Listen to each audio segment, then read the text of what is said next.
आप सभी लोगों ने आवेश और गुस्से में आकर एक शब्द बोला, आंडू पांडू गांडू। क्या बोला? आंडू पांडू गांडू। तो ठीक है भाई, आपका बोलना भी उचित है, लेकिन आप लोग ये शब्द को छोड़ दीजिए। ये शब्द छोड़ के हमारे पुंजा भील ने आपको तीर कमान दिया है, वो तीर कमान आप तक आपके साथ में रखिए। हर व्यक्ति तीर कमान अपने साथ में रखेगा। और दूसरी तरफ एक फोटो और लगा है यहाँ पे बाबा साहब अंबेडकर जी का। तो एक साइड में तीर कमान रखिए, एक साइड में संविधान की किताब रखिए।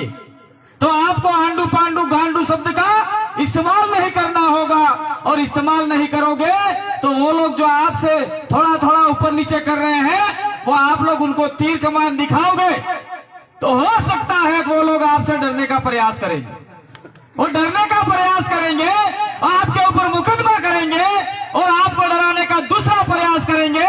तो बाबा साहब द्वारा जो किताब लिखी है और जयपाल सिंह मुंडा ने जो 5th शेड्यूल का अंदर जो प्रोविजन रखा है, उसके आधार पे आप लोगों को कोई डरा नहीं सकता, धमका नहीं सकता, और आपको आंडू पांडू गांडू कहने की जरूरत नहीं होगी। ये चीज आपको ध्यान रखना है। यहां सभी वक्ताओं ने अपने अपने आक्रोश स्वरूप जो बात बताई, उस बात को रखने का आपको अधिकार है। लेकिन आदिवासी परिवार क्या सिखा रहा है?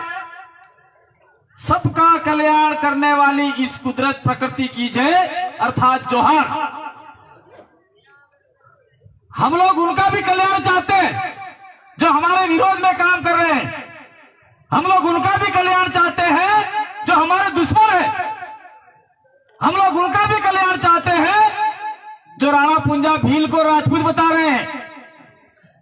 उनका भी कल्याण चाहते हैं कि जाओ भाई, फलो फूतो नाओ खाओ, आगे बढ़ो, लेकिन भीलों को भीली रहने दो, उसको राजपूत बनाने की हिमाकत मत करो। ये हम लोग कह रहे हैं। और मैंने गए साल भी आपको कहा था, गए साल आपको रोका गया था, ये पूरा पानरवा छावनी बना दिया था पुलिस की ओर से। उदयपुर से पुलिस आई थी, जगह जगह से पुलिस आई थी, और हर आदिवासी को बोला था वहां नहीं जाना, गोलियां चलेगी, वहां नहीं जाना, मार पिटाई होगा, वहां नहीं जाना, ये होगा। लेकिन इस साल देख लो आप लोग, पुलिस प्रशासन हो सकता है इक्के दुक्के आपकी सेवा में उपस्थित हो, लेकिन 2 गाड़ियां उधर लगा दी है जो दूसरी तरफ पुंजा भील की जयंती मना रहे। क्या मना रहे? देखो कुदरत का करिश्मा, देखो पावर ऑफ जोहार। उन लोगों को भी मजबूर होना पड़ा। और आज हमारे भील परिवार होड़की में पैदा हुए, सोलंकी नहीं, होड़की में पैदा हुए, वो थोड़े पढ़े लिखे लोग हो गए, इसलिए हमारे भीली शब्द को स लगा के कर रहे हो। तो बहुत बहुत धन्यवाद आपको भी, कम से कम उस भीलों ने जगाया और आप लोग भी हमारे राणा पुंजा भील की जयंती मनाने लगे, इसलिए उनके लिए बजाओ तालियां। हम तो तालियां बजाते हैं अपने आप में।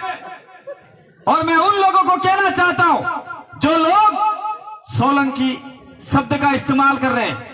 मैंने गए साल भी कहा था और इस साल भी कह के जाऊंगा, भीलों में एक गोत्र है होड़की। क्या है? होड़की।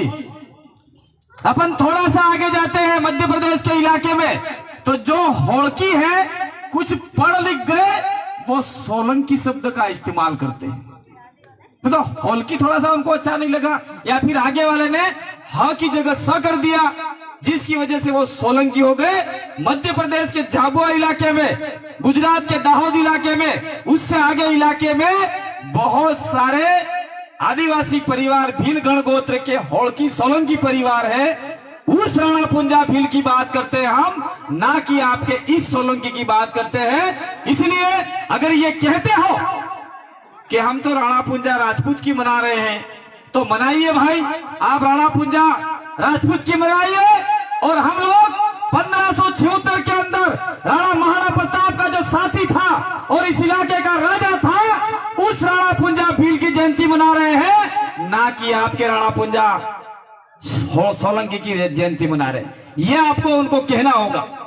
हम हमारे पुरखों की मना रहे, शुक्र करो कि आप लोग भी मना रहे हो। हम गए साल मना के गए थे, थोड़ा पानी वालों पे, हम गए साल मना के गए थे।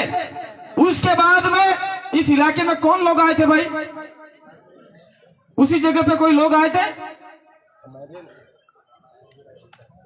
जगदीश, कोई सेना फेना आई थी, मुझे नहीं पता। सेना फेना कोई भी आया होगा। ये वो जगदीश बोला वो आंडू पांडू ऐसे लोग आए होंगे, हमारा उससे कोई लेना देना नहीं। और आपको गालियां लेके गए, कोई बांसवाड़ा से, कोई कहां से? सिर्फ आप भाषण देने आते हैं क्या? भाषण दिया, तालियां बजाई, शाम को घर से आके सो गए, दूसरे दिन कोई हो रहा झापट मारी। वहां से आपको मारेंगे, यहां से मारेंगे और आप वहां आवाज दोगे, हम लोग आएंगे, लेकिन लेट हो जाएंगे। हमको आने में 2 घंटा लगेगा, 3 घंटा लगेगा, समय लग सकता है। इससे पहले आप लोगों को तैयारी करनी है। तमें तैयार था वो पड़ेगा अपने आप में, तमें लड़वू पड़ेगा, तमें हर जा कामटी उठावे पड़ेगा, तमें दांत रहावा पड़ेगा। ये काली बाई कलासा वजू, ये 13 साल की उम्र में आदिवासी बालिका ने अंग्रेजों से, राजपूतों से लोहा लिया और अपने गुरु को बचाने के लिए सीने पे गोलियां खाई। और आज उससे आप लोग ताकतवर हो, आपके पास साधन संपन्न है, आपके पास शिक्षा है। इस शिक्षा की देवी, साक्षरता की देवी ने आज हर आदिवासी महिला को शिक्षिका बनाया है। कोई पुलिस वाला है तो कोई कलेक्टर है तो कोई पटवारी है तो कोई न जाने क्या है। उस जमाने में हमारे लोग अनपढ़ हुआ करते थे, फिर भी कालीबाई क्लासवाद जैसी दातरा लेके उस सिपाही के सामने हो गई। आज इतने कमजोर तो नहीं हो आप लोग, आप में वो ताकत है। और दूसरी बात मैं आपको यह भी कहना चाह रहा हूं, अगर आपको कोई उंगली उड़ाता है, आपको कोई टच करने की कोशिश करता है, तो अभी आपने मालगढ़ पे देखा ही था 17 जुलाई को, देखा कि देखा 17 जुलाई को जो नहीं आए थे, सोशल मीडिया के मार्फत से एक आवाज पे 4 से 5 लाख आदिवासी इकट्ठा हुए मालगढ़ पर। उसके दूसरे महीने में 9 अगस्त विश्व आदिवासी दिवस को आपके फलासिया में देख लो, हजारों की संख्या में लोग इकट्ठा हुए कि नहीं हुए। हमारा डूंगरपुर देख लो, उदयपुर का इलाका देख लो, यहां से लेके आगे तक चले जाओ, लाखों की संख्या में लोग इकट्ठा हुए। तो क्या वो लोग आपकी सहायता के लिए नहीं आ सकते? वो लोग आ सकते हैं, लेकिन अगर आप में ताकत नहीं होगी, आप में डर होगा, तो कोई नहीं आएगा। जब तक पेट में छोटा बच्चा जब भूख लगता है, नानो सुनो रोए नहीं तो एना है काम करा वળી जाए, एना आई रोए हुआ हुआ खरीद रोए भाई मार मीमी धावणी है तो पसे पीले एना आई मीमी धवड़ावेगा, नहीं तो एना आई मीमी नहीं धवड़ावे।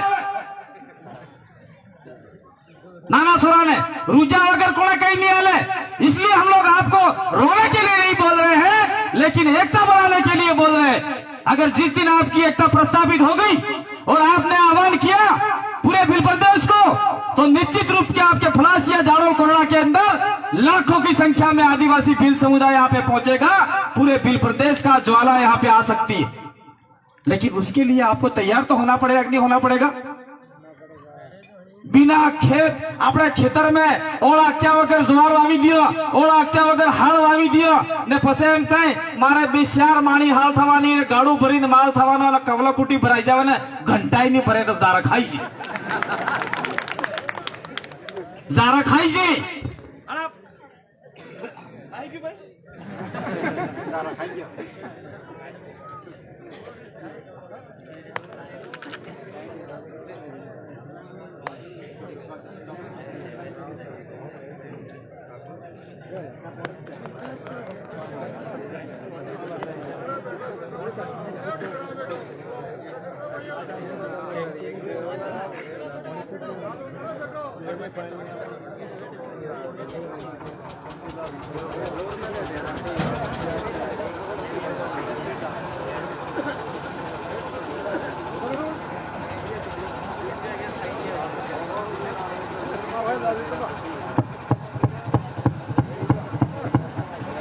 जरा खाई जी इनके दम जुआ फिर फ्लाशियां बेटे पड़ा जा 15 बेटे पड़ा अपना लाइट का फिर अच्छी ये लोग आपको आपकी ताकत और आपकी आवाज को आगे नहीं जाने देना चाहते। ये लोग हर हमेशा बखेड़ा खड़ा करेंगे, आपके रास्ते में कांटा बनेंगे, लेकिन आपको तैयार होके वो कांटे साफ करने होंगे। अगर कांटे साफ किए तो वहां से भी लोग आएंगे, इधर से भी लोग आएंगे, सभी जगह से लोग आएंगे। तो आपकी एकता का जो सूत्रपात होगा उससे यहाँ की ताकत ज्यादा आगे बढ़ेगी। दूसरी बात मैं साथ साथ में ये कहना चाह रहा हूं, राजू भाई आए थे यहाँ पे मांडवा कोटड़ा से, मांडवा से ही थे राजू भाई आए थे। कुछ समय पूर्व में एक छोटी मोटी सभा भी हुई थी, लेकिन हमने कहा था कि हम लोग थोड़े व्यस्त हैं, आप लोग थोड़ा सा इंतजार कीजिए, पूरे बिल प्रदेश का कारवा हम लोग कोटड़ा के अंदर लेके आएंगे। चलो आप लोगों ने थोड़ा सा कार्यक्रम कर दिया, लेकिन मैं आप लोगों को निश्चित और वादा करके जाना चाहता हूं, जिस दिन कोटड़ा के आदिवासियों ने पूरे बिल प्रदेश को आह्वान किया तो हम लोग लाखों की संख्या में कोटड़े को फूल बना देंगे। पूरा कोटड़ा आदिवासियों के चप्पे चप्पे से गूंज उठेगा और हम लोग सरकार से डिमांड करेंगे, सरकार से मांग करेंगे कि आदिवासी इलाके में आपने बहुत डैम बना दिए, अब हमें डैम की जरूरत नहीं है, अब हमारी जमीन बचानी है। अगर वहां के लोग तैयार हो गए, फलासिया के तैयार हो गए और झाड़ल के तैयार हो गए, तो कोटड़ा में निश्चित रूप से आपका जो दो डैम बन रहे हैं वो डैम आने वाले समय में नहीं बनेंगे। अगर फिर भी बनाने का प्रयास करते हैं तो हर आदिवासी छोटा मोटा चंदा करो, आगे की लड़ाई हम लोग आगे तक जाके लड़ सकते। मैं ताजा उदाहरण देता हूं आपको, 2011 के अंदर उड़ीसा के अंदर नियामगिरी पहाड़ी है, उस पहाड़ी की खुदाई वेदांता को दिया था, जो हिंदुस्तान जिंक लिमिटेड आपका जावर माइंस के अंदर है, उसको दिया था। वो करोड़पति अरबोपति कंपनी है जो पूरे आदिवासी इलाके को खोखला कर गई। तो नियमगिरी पहाड़ी के ऊपर सोना है और उसको खोदने के लिए वहां पर सरकार से उन्होंने पट्टा ले लिया और वहां के आदिवासियों ने तय किया कि ये पहाड़ हमको बचाना है, ये जमीन हमको बचानी है। तो वहां पे उन्होंने ग्राम सभा के मार्फत से एक पत्थर को रोपा और वहां पे वो लोग बैठ गए और लोगों ने कहा कि ये पहाड़ हमारा भगवान है, आना डोंगरे हमें नेक उतरवा दिए। वो लोग अनपढ़ थे, पढ़े लिखे नहीं थे, उनको क ख ग नहीं आता था, संविधान के बारे में जानकारी नहीं थी। लड़ाई लड़ी, ग्राम सभा बना के वहां पे शिलालेख गाड़ा और प्रस्ताव भी कोई छोटे मोटे लोग पढ़े लिखे थे उन्होंने लिखा और आगे तक भेज दिया। वो उड़ीसा के हाई कोर्ट में मुकदमा हार गए। फिर कोई एनजीओ, कोई संस्था जो आदिवासी हितैषी थी, वो एनजीओ ने आदिवासियों को सपोर्ट किया और सुप्रीम कोर्ट के अंदर वो मुकदमा चला। और 2011 से 2013 के बीच में एक बहुत बड़ा फैसला आया। क्या फैसला आया कि आदिवासियों के बारे में सुप्रीम कोर्ट कोई फैसला नहीं ले सकती। आदिवासियों की कार्यपालिका, व्यवस्थापिका और न्यायपालिका का अंतिम पावर आदिवासियों की ग्राम सभा को है। तो ये पावर आपके पास में है, तो आपको इस पावर से रूबरू होना होगा, ये ताकत समझनी होगी। अगर ये ताकत जिस दिन समझ गए, उस दिन कलेक्टर का कोई भी डिजायर, कोई भी कागज, मुख्यमंत्री का कोई भी कागज या राज्यपाल का कोई भी कागज इस इलाके में लागू नहीं होगा। राज्यपाल को मजबूर होना पड़ेगा सोचने के लिए कि आदिवासियों की जो परंपरा है, आदिवासियों के जो कानून है, उससे ऊपर उठकर हम नहीं जा सकते। जब सुप्रीम कोर्ट बोल रहा है तो कलेक्टर क्या चीज है, जब सुप्रीम कोर्ट बोल रहा है तो मुख्यमंत्री क्या चीज है, जब सुप्रीम कोर्ट बोल रहा है तो ट्राइबल मिनिस्ट्री क्या चीज है, इसका भी हमें थोड़ा ध्यान होना चाहिए, ज्ञान होना चाहिए। और जिस दिन ये ज्ञान हमको हो गया, उस दिन निश्चित रूप से अपनी जमीनों को बचाने के लिए हमें ज्यादा मशक्कत करने की जरूरत नहीं है। इसी के साथ साथ में ये जो आपका पी रामी रेड्डी का जजमेंट आया है सुप्रीम कोर्ट का, उसमें भी ये लिखा गया है कि आदिवासी इलाके में सीधे तरीके से आदिवासियों के ऊपर आईपीसी 1860 और सीआरपीसी की धारा सीधे तरीके से आपके ऊपर लागू नहीं होगी। ये भी कहा गया है, लेकिन यहाँ पुलिस वाले जबरन आते हैं, आदिवासियों को जबरन पकड़ के ले जाते हैं, फर्जी मुकदमे बनाते हैं। उन मुकदमों के बचने के लिए भी हमें सुप्रीम कोर्ट का और ग्राम सभा का सहारा लेने की जरूरत है। कहने के लिए बहुत सारी बातें, हम लोग आज इस कार्यक्रम में नहीं आने वाले थे। मैं भी 19 तारीख से लगातार बोल रहा हूं और जो गला बैठा हुआ है, फिर भी विशेष आग्रह पे हमने सोचा कि नहीं जाना चाहिए। इसलिए जाना चाहिए कि पास में एक और जयंती मनाई जा रही है, हो सकता है माहौल बिगड़े और हमारे जाने से वो माहौल सुधरे, इसलिए हम लोग दोबारा इस पानरवा की धरती पे आपके बीच में आए। और निश्चित रूप से हमें विश्वास हो गया, जितने भी लोग बैठे हुए उनको विश्वास हो गया कि हमारे आने की वजह से माहौल ज्यादा यहाँ का शांति प्रिय हो गया और ताकतवर हो गया और वहां का माहौल ठंडा हो गया, खत्म हो गया। ये पावर आप लोगों ने दिखाया। तो आने वाले समय में अगर आप लोग ऐसे ही ताकतवर बने रहे और जितनी भी बातें हमारे वक्ताओं ने बताई और मेरे पीछे जो भी वक्ता बातें बताएंगे, वो बातें अगर आप लोग अमल में ले आएंगे, अगर आगे बढ़ने का प्रयास करेंगे, तो निश्चित रूप से हमारी सफलता कदमों में झूमेगी। दूसरी बात, अभी जगदीश भाई और बता रहे थे, मैं उसको आगे बढ़ाना चाहता हूं। क्या आपने सुना मोटरसाइकिल बटबड़ गेर में खवारा दाणो नहीं मिले,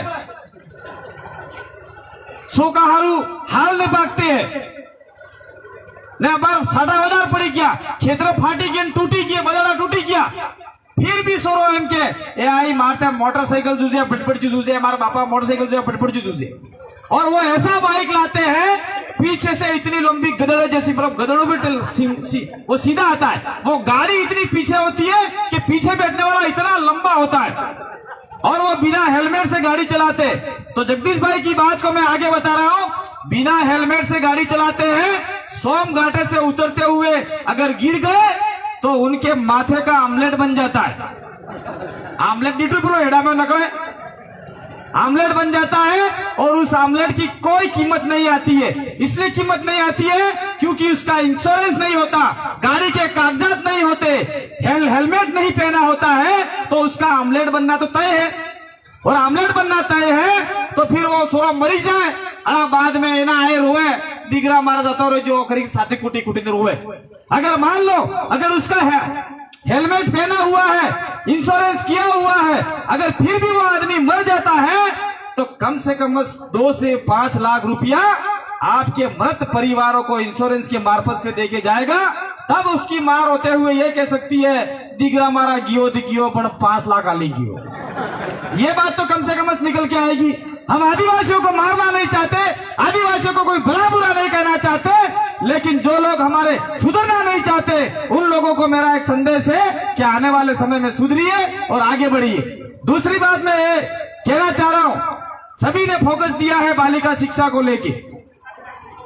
पुंजा भील जो लड़े वो महाराणा प्रताप को बचाने के लिए लड़े और महाराणा प्रताप के साथ साथ में हमारे इलाके में दूसरे लोग नहीं आए, तो हम साथ साथ में मिलकर लड़ रहे हैं। ऐसा करके लड़े, क्यों लड़े कि हमारी जंगलें बचे, हमारे जमीनें बचे, हमारे संवैधानिक अधिकार बचे। उस समय भी हमारे अधिकार थे जो कस्टमरी परंपरा के थे, जो संविधान में एज टू एज रखे गए। जयपाल सिंह मुंडा की लड़ाई की वजह से वो रखे गए, बाकी सारे लोग काटने वाले थे। और ये अधिकार अभी डॉक्टर साहब ने बताया, जो दिल्ली यूनिवर्सिटी से आए हुए महंगे मेहमान, उन्होंने बताया कि हमारी लड़ाई तिलका मांझी से हुई, लेकिन उससे भी पहले आदिवासी लोग बहुत लड़ाइयां लड़ रहे थे और लड़ाइयां लड़ते लड़ते तिलका मांझी लड़े, बहुत सारे लोग लड़े और 1855 का जो लड़ाई हुई, संथाल विद्रोह, हुल क्रांति कहते हैं जिसको, उसके अंदर 30,000 आदिवासी मारे गए। और तब अंग्रेजों ने देखा कि यार ये लोग क्यों लड़ रहे हैं, किसने लड़ रहे हैं, तो वो अपनी परंपरा बचाने के लिए लड़ रहे थे। तो अंग्रेजों ने सोचा कि आदिवासियों को उनकी परंपरा के अनुसार जीने दिया जाए, अंग्रेजों का कानून उस पर लागू नहीं किया जाए और जो मनुवाद का कानून है वो भी लागू नहीं किया जाए। इन कानूनों से मुक्त रखा इस इलाके को लेके। फिर उसका सर्वे हुआ और 1874 के अंदर शेड्यूल एरिया डिस्ट्रिक्ट एक्ट बना। तब आपके बाबा साहब का जन्म भी शायद नहीं हुआ था और महात्मा गांधी भी छोटे बच्चे थे। तब से आदिवासियों के अधिकार लड़ झगड़ कर अंग्रेजों के द्वारा उन्होंने ले लिए थे। अंग्रेजों ने हमें कोई खौरात में नहीं दिए, कोई दान में नहीं दिए थे। ये अधिकार आदिवासियों ने अपनी लड़ाई के मार्फत से लिए थे। 1874 के अंदर शेड्यूल डिस्ट्रिक्ट यानी 5वीं अनुसूची बन चुकी थी और संविधान लागू हुआ आपका 1950 में। कितने समय पहले आदिवासियों ने अधिकार लिए थे और वो आज अधिकार हमारे नेता लोग बेच रहे हैं। वो सजीव भाई वहां एक बे आदमी जो शांति रखो, वो अधिकार भेजो इतना पहले 16 लोग पैन आप जी हटली करें, आप लोग बैठ जाओ। वो अधिकार हमारे बाप दादाओं ने लड़ झगड़ कर लिए और आज हमारे ही नेता, हमारे ही चुने हुए जनप्रतिनिधि वो अधिकार का बेचान कर रहे हैं। वो अधिकार दूसरे लोगों को बेच रहे हैं। जैसे मान लीजिए कि ये आदिवासी इलाके में 5वीं अनुसूची और प्रिविलेज ये बोलता है कि ये 100% मालिक का हक आदिवासियों का है, लेकिन आदिवासी भी दरिया दिल आदमी है। उन्होंने कहा हमारा है उतना दो, बाकी हम लोग आपको फ्री में मेहमानगिरी रखने के लिए दे सकते हैं। तो आदिवासियों ने सोचा कि हमारी जितनी संख्या है उस संख्या के अनुरूप हम लोग देंगे तो भी हम लोग मान जाएंगे। इसलिए हमने कहा कि 5% एससी समुदाय को दिया जाए, बाकी कुछ जनरलों को दिया जाए। लेकिन उन लोगों ने क्या किया कि अपन को 45 पे रोक दिया और 50% गैर आदिवासी प्रजा को बांट दिया। लड़ाई वहां से स्टार्ट हुई और इस लड़ाई के अंदर हमारा बहुत बड़ा नुकसान हो गया। अगर हम लोग आने वाले समय में एक होकर नहीं लड़े तो वो 45 भी ये लोग खाने के लिए तैयार है, ये सारा खत्म करने के लिए तैयार है। मैं आपको कहना चाह रहा हूं, अभी केंद्र सरकार में एक कानून पास हो रहा है, जैसे ओबीसी के ऊपर जो कानून पास हुआ क्रिमिनल का, जो लोग नौकरी लग गए उनके बच्चों को आरक्षण की व्यवस्था नहीं है। जो लोग नौकरी लग गए उनको आरक्षण की व्यवस्था नहीं है। ठीक उसी प्रकार से अभी आप लोग देखते हैं चुपके से और पर्दे के पीछे से आदिवासियों के ऊपर भी ये कानून लागू कर दिया है। जैसे मान लीजिए कोई आदिवासी नौकरी कर रहा है और उसके बच्चे को स्कूटी नहीं मिल रही है, कोई आदिवासी नौकरी कर रहा है उसके बच्चे को छात्रवृत्ति नहीं मिल रही है, तो ये कानून धीरे धीरे आदिवासियों पे लागू कर दिया है। और अब लोग ये फुल एंड फ्रेश लागू करने वाले हैं कि आदिवासी एक बार नौकरी लग गया तो उसको नौकरी नहीं मिलेगी, उनके बच्चों को नौकरी नहीं मिलेगी, प्रमोशन भी नहीं मिलेगा, सारा कुछ नहीं मिलेगा। ये कानून अभी केंद्र सरकार लागू करने वाला है। तो आप लोगों को मैं धन्यवाद देना चाहता हूं कि आप लोगों ने हमारी परंपरा को छोड़ के कोरोना के अंदर ताली बजी, थाली बजाई और दीपक जलाए। कोरोना भागेगा ऐसा करके नरेंद्र भाई मोदी ने बोल दिया, भाइयों बहनों कोरोना भगाना है तो थालियां बजानी है। तो आप लोग भी घर से निकल गए, तार तार तार थालियां बजा दी। फिर 10 दिन बाद में कहा कोरोना भगाना है, हर घर दीपक जलाना है। अरे घेर में तो खावानो तेल ने है, हन्नू वगरवान तेल ने है, कुकड़ू खावान तेल ने है, बेड़ा खावान तेल ने है, डाल वगरवान तेल ने है ने आकी रातर दिवा बढ़ जा अपने आखिर रातर बढ़ जा कि नहीं बढ़ जा। तो वो लोग आपको गलत सिखा रहे हैं और जो हम लोग बता रहे हैं उसको आप लोग मानने के लिए तैयार नहीं हो, तो फिर वो लोग आपका विरोध करेंगे कि नहीं करेंगे। और मैं हमारे बीच में जो महाराज बैठे हैं, कुछ महाराज आए हुए हैं आदिवासी महाराज, उनको कहना चाह रहा हूं थोड़ा ध्यान से सुनिए। महिला वगैरह मैं ज्यादा बताने वाला नहीं हूं क्योंकि मेरा भी गला खराब है। जो महाराज बैठे हैं, जो आदिवासी महाराज है, उनके पास जाओ आप लोग। कब जाओ? सोरो पन्नावणो है, लगन काढ़वही, फेरा फरावणही, अणक नहीं जो पेला बामण कने होकर वाजो तमी सोरो तमे पैदा करो ने इन्हें नाम लकाड़वा। बामण ने पूछो भाई मार सोरा हो नाम लखो, अले भाई क्या इतना तो 2 रोटी हम भी खाते। ये लोग आपको पंडित के पास है और वो हमारे आदिवासी लोग को बुलाओगे तो सारे चक्र जमणे फेरम करवाएगा। जो कुदरती शक्ति का जो मंत्र है वो आपको देगा और वहां पे आपके अच्छे संतान हो सकते हैं। और जिन्होंने उल्टे चक्र में शादियां किया है, जैसे આપણે ઘટે ઉલટી ફરે તણજે પણ એમ જે ઉલટી ફેરવે એમ અગર કોઈ પણ્યું है तो આનંદ સોરોય થાતા नहीं, हमें डूंगरपुर में गणेश ऊंची। और मैं एक बात और आपको और बता रहा हूं, तो ध्यान से सुनिए क्या बता रहा हूं कि शादी के वक्त आपका जो पंडित आता है क्या मंत्र गाता है, आपको कुछ पता है क्या? कहीं खबर पड़ा आपने हो मंत्र गाए? मैं थोड़ा बन जाऊं એટલે ફોરો ફોરો ખબર પડજો है હું ગાય ओम स्वाहा फिटी जा मरी जा तारो नका खोज जाजे क्या बोलता है वो ओम स्वाहा फिटी जा मरी जा तारो नका खोज जाजे तार जगह पड़े हमारे थाई जाए तो मरी जाजे ना अपने उनका बढ़िया मंत्र गजुए अगर वो पंडित के पास जाओगे आदिवासी महाराज के पास जाओगे तो धरती आकाश सूर्य पवन पानी वायु अन्न हादेगा पुरखन हादेगा ने तमन ताकत आलेगा ने तमें जमना फेरा फिरवेगा तो ये अपनी संस्कृति बचेगी और वो पर संस्कृतिकरण का जो आप लोग ले रहे हो वो एक दिन आपको आदिवासी की निष्ठा से बाहर करेगा। और ये महाराज को मैं कहना चाहता हूँ कि आप लोग सादा सूर्य नहीं भक्ति वाली शक्ति रखो। जो आपको दिखता है शाश्वत दिख रहा है सूर्य वो भगवान है, रात को जो आपको चंद्रमा दिखता है वो भगवान है, ये नदी नाले भगवान है, पेड़ पौधे भगवान है जिससे हमारा जीवन चलता है।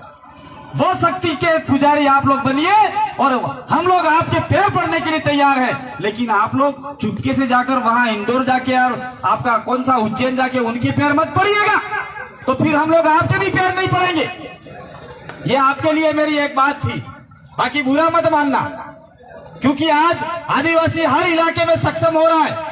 आदिवासी अपने कॉलेज भी खोल रहा है, आदिवासी अपने स्कूलें भी खोल रहा है, आदिवासी अपनी प्रकृति पूजा के जो स्थल है उसको भी विकसित कर रहा है, आदिवासी 5वीं अनुसूची के कैडर भी बना रहा है, आदिवासी अपने पहले आज से 10-20 साल पहले ऐसे महापुरुषों के फोटो उन लोगों ने दबा के रखे थे वो आज आदिवासी परिवार ने ऊपर निकाल के रख दिए हैं। और आपको ये फोटो ये प्रतीक चिन्ह भी आपको हम लोग प्रोवाइड करवा रहे हैं, आपको दिला रहे हैं। और मैं कहना चाहता हूं आप लोगों से कि आप लोग अपने घर के अंदर राणा पुंजा भील का फोटो लगाइए, आप लोग अपने घर के अंदर बिरसा मुंडा का लगाइए, जयपाल सिंह मुंडा का लगाइए, टंटिया भील का लगाइए। आपके लिए जिन्होंने कुछ किया ही नहीं आप उनकी पूजा करोगे तो ये बहुत बड़ा नुकसान होगा।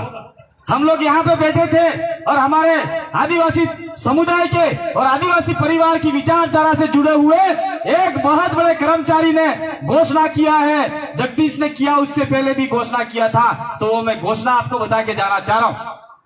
उन्होंने क्या घोषणा किया है कि पानरवा, कोटड़ा, जाड़ोल, फलासिया वाले अपने चंदे से राणा पुंजा भील की मूर्ति बना के जहां लगाए वो लगाए, लेकिन आने वाले समय में 1 साल के अंदर जो पानरवा में घुसते ही सोम का घाटा है उस घाटे के अंदर एक बहुत बड़ी पहाड़ी देख लीजिए, उस पहाड़ी पे आदिवासी समाज द्वारा, भील समुदाय द्वारा, आदिवासी परिवार द्वारा राणा पुंजा भील की मूर्ति अगले साल आपको मिल जाएगी सोम घाटे के ऊपर चढ़ते ही।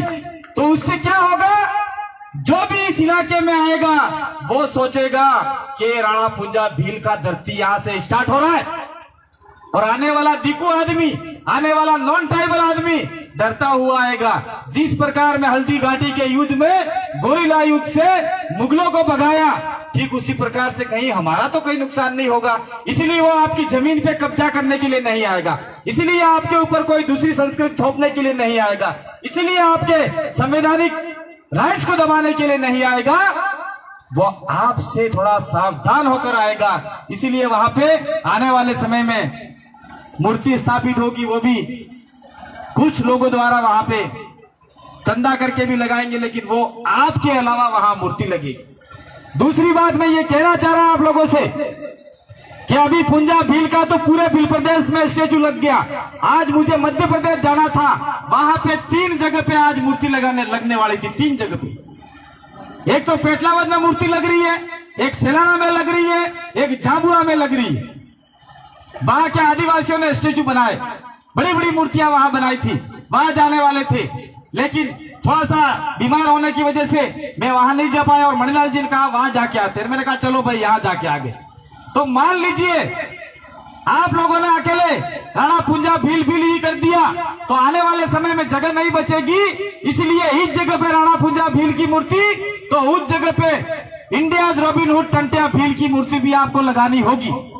टंटिया भील जो आप नहीं जानते हो, जो मध्य प्रदेश के खंडवा इलाके में भील परिवार में पैदा हुए थे और उन्होंने अंग्रेजों को बहुत डराया धमकाया था। और वहां से एक ट्रेन गुजरती है और वो ट्रेन वहां पे रुकती है जहां टंट्या भील की समाधि बनी हुई है, और समाधि पे वो सैल्यूट करके ट्रेन जाती है। उससे आगे निकलते ही ट्रेन लड़खड़ा जाती थी। ये ताकत आपके भीलों में है, और उसको रॉबिन हुड कहा गया है। किसी को भी रॉबिन हुड नहीं कहा गया, महात्मा गांधी को भी नहीं कहा गया, सुभाष चंद्र बोस को भी नहीं कहा गया। जितने भी अपन लोग किताबों में पढ़ते हैं जो जिन्होंने स्वतंत्रता की लड़ाई लड़ी, उनको भी नहीं कहा गया। लेकिन एक गर्व का विषय है, एक आदिवासी को, एक टंट्या भील को रॉबिन हुड की संज्ञा दी है। इसलिए आप लोग आने वाले समय में टंट्या भील का भी स्टेचू लगाने का प्रयास करेंगे। और बीच में आपके बीच में ये जयपाल सिंह मुंडा है, जिनको आप लोग नहीं जानते, बहुत कम लोग जानते हैं। जयपाल सिंह मुंडा भी आदिवासी परिवार में ही जन्मे थे।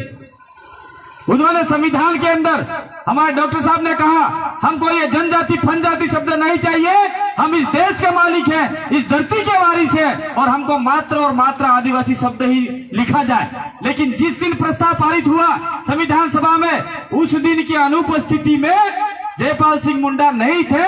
उन्होंने प्रस्ताव पारित कर दिया और हमको भी अनुसूचित जनजाति बना दिया। जनजाति का कोई डेफिनेशन नहीं है, जनजाति का कोई अर्थ नहीं है। ट्राइबल का अर्थ है और आदिवासी का अर्थ है। आदिवासी नो मतलब था आदो आद नो धनी नी, अरे धरती नो मालिक, दुलमुल नो धनी, ये अर्थ होता है उसका। अनादिकाल से रहने वाला प्रथम मानव इस विश्व पे, तो हम भारत के प्रथम मानव है।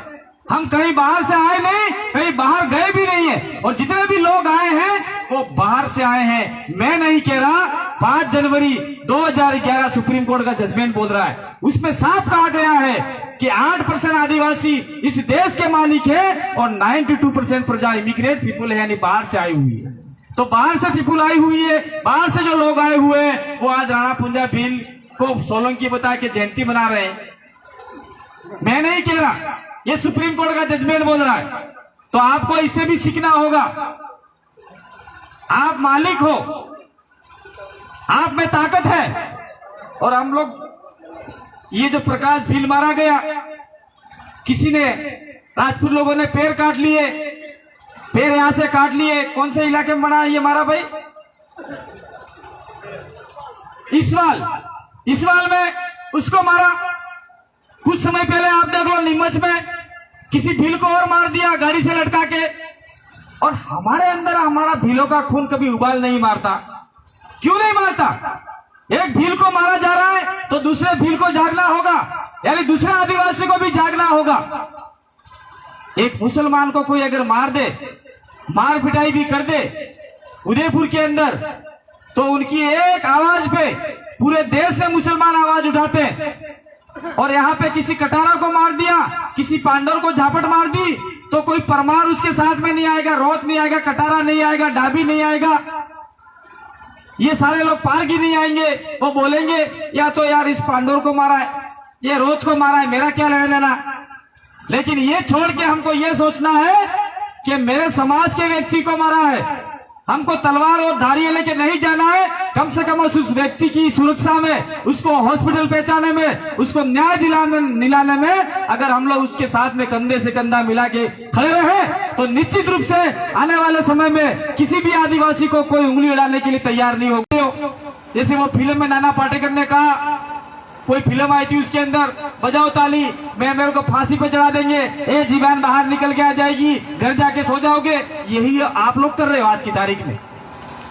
आज पुंजा भील जयंती मनाई, आ गए, तालियां बजाए, घर जाके सो गए, कल मार पड़ी। हमारे साथियों ने कहा कि 2023 आ रहा है, तो 23 आ रहा है, आप लोगों को तैयार होना है। मैं यहाँ किसी व्यक्ति विशेष के लिए ये एमएलए बनेगा, वो एमएलए बनेगा, मैं कह नहीं जाना चाह रहा हूं। आप लोग जो तय करोगे, जाड़ोल वाले, कोल्डा वाले, फलासिया वाले, आप लोग सर्वसम्मति से किसी व्यक्ति को तय करोगे, और जो व्यक्ति आपके लिए रात दिन मेहनत करता हो, रात दिन आपके लिए लड़ाई लड़ता हो, ऐसे व्यक्ति को आप विधानसभा भेजने का प्रयास करोगे, तो निश्चित रूप से आपके इलाके में जो डैम बन रहे, आपके इलाके में जो जंगल का अभी टाइगर प्रोजेक्ट बनाने वाले, आप लोग सावधान हो जाओ, जाग जाओ। ये फुलवारी की नाल वाला जितने सोम वाला इलाका है, ये सारा का सारा कोटा वाला इलाका, अभी यहाँ पे सीतराला मिलवाना है, न्याड़ा वाघ सीतरा बाहर से लाके ये इलाके में जंगल के अंदर विकसित करके शेर रखने वाले हैं और आदिवासियों को वहां से खदेड़ने वाले। तभी इनके तो सीतरों रह मार जगाते ले जाए, लेकिन सरकार जानबूझकर आपको आपकी जमीन से बेदखल करके यहाँ पे शेरों को रखने वाली है, हम इंसानों को भगाने वाली है और इस देश के मालिकों को भगाने वाली है। अगर आप तैयार नहीं रहे तो ऐसा मत सोचना कि मेरी जमीन बच जाएगी, किसी की जमीन नहीं बचेगी। एक को लेंगे, दूसरे को लेंगे, तीसरे को लेंगे, एक साथ में जमीन नहीं लेंगे, टुकड़ा टुकड़ी लेंगे। पहले एक पंचायत लेंगे, दूसरी पंचायत लेंगे, तीसरी पंचायत लेंगे। पहली लेंगे तो दूसरी तीसरी वाले नहीं बोलेंगे, आवाज नहीं उठाएंगे। फिर वो पहली वाला सोचेगा अरे मेरा जब लिया तो ये तो आवाज नहीं उठाई, दूसरी वाला ऑटोमेटिक फिर गया, तीसरी वाला गया। इस प्रकार से धीरे धीरे सारी जमीनें जाएगी। लेकिन इस इलाके में दूसरे भी प्रोविजनल हैं कि 1 इंच जमीन केंद्र सरकार राज्य सरकार की नहीं है, ये भी है, लेकिन उसको भी आप लोग समझने के लिए तैयार नहीं हो। और आपके यहाँ का एमएलए कौन है? होना है भाई एमएलए अबुल खराड़ी, कई पार्टी नो है? बीजेपी फुलड़ा वाला आदमी है। तो बीजेपी वालों ने आपको मूर्ख बनाया। भाइयों बहनों, आपके खाते में 15-15 लाख रुपए दूंगा। किसी के खाते में 15 लाख रुपए आए तो देना भाई, मेरा डीजल नहीं है, गाड़ी में थोड़ा डाल के जाऊंगा। है किसी के पास 15 लाख रुपया है? क्योंकि हमको रोज कार्यक्रम में जाना पड़ता है, दाड़ू कार्यक्रम में जाने की नौकरी नहीं करता है, दो क्षेत्र फेरी नाविगर आने के नेता नहीं। हम भी आपके जैसे लोग हैं, हम भी बेरोजगार लोग हैं, लेकिन आप लोगों को जगाने के लिए हम लोग आए हुए। तो 15-15 लाख रुपए दूंगा ऐसा करके आपसे वोट ले लिए और 2 बार प्रधानमंत्री है और बाबूलाल जैसे आपके एमएलए हैं और आपका यहाँ पे सारी जमीनें जा रही है, कोई आवाज नहीं उठा रहा है। अगर यहाँ पे कोई आपके हितैषी आप में से कोई एमएलए भेजा होता तो निश्चित रूप से वहां विरोध करता। और जो कोरड़ा के कम से कम 12 पंचायतों की जमीनें जा रही है, वो 12 पंचायत में जगाते वस्ते, लेकिन फिर भी हम प्रयास करेंगे ये जगह वसावना नहीं तो आराम तुम्हारे हेता ना हाथ जुजे। साथियों, मैं अपनी बात को यही विराम दूंगा। हमारे आदिवासी परिवार का एक विजन है, एक लक्ष्य है और हमारे लोग कहते आए हैं कि आदिवासियों को जगाना बहुत मुश्किल काम है। आदिवासियों को जगाना बहुत मुश्किल काम है। अगर जाग गए तो उसको रोकना भी उससे भी बड़ा मुश्किल काम है। इसलिए आपको जागना होगा। ये आपको रोकने के लिए नाना प्रकार के प्रयास करेंगे, कभी अपने के बीच में आदमी खड़ा करेंगे। इतिहास गवाह है, आप लोग देख लीजिए। आज दशमनी का दिन है। मैं किसी धर्म के नाम पे कोई व्याख्या नहीं करना चाहता, लेकिन विभीषण आपके घर में से ही पैदा होगा और उन विभीषणों की पहचान आपको करनी होगी। और इसी के साथ में मैं भील प्रदेश की धरती से गोंडवाना प्रदेश की धरती को भी सैल्यूट करना चाहता हूं कि आज राणा पुंजा भील जयंती के साथ साथ में गोंडवाना की रानी दुर्गावती की भी जयंती है।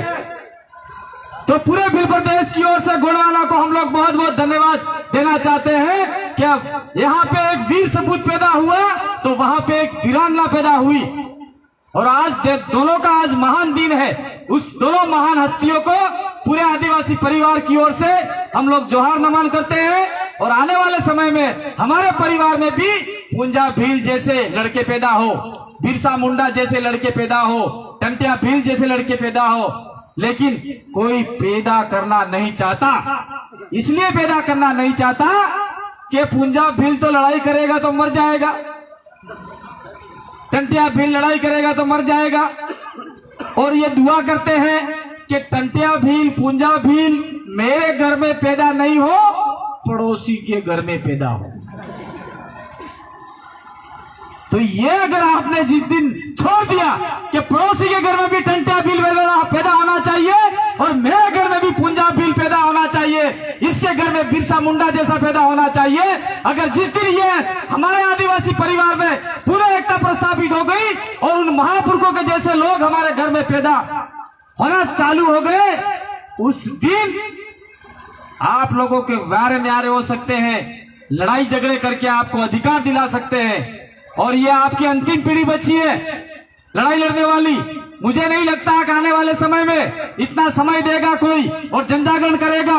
जो जनजागरण करता आया है या तो उसको दबा दिया गया है या उसका कैरियर खत्म कर दिया गया है। इसलिए साथियों, जितना हो सके उतना जल्दी जाग जाओ और निश्चित रूप से आने वाले समय में आपके इलाके से कोई स्वतंत्र आदमी, कोई मजबूत आदमी विधानसभा में भेजोगे तो आपका भला निश्चित जरूर होगा।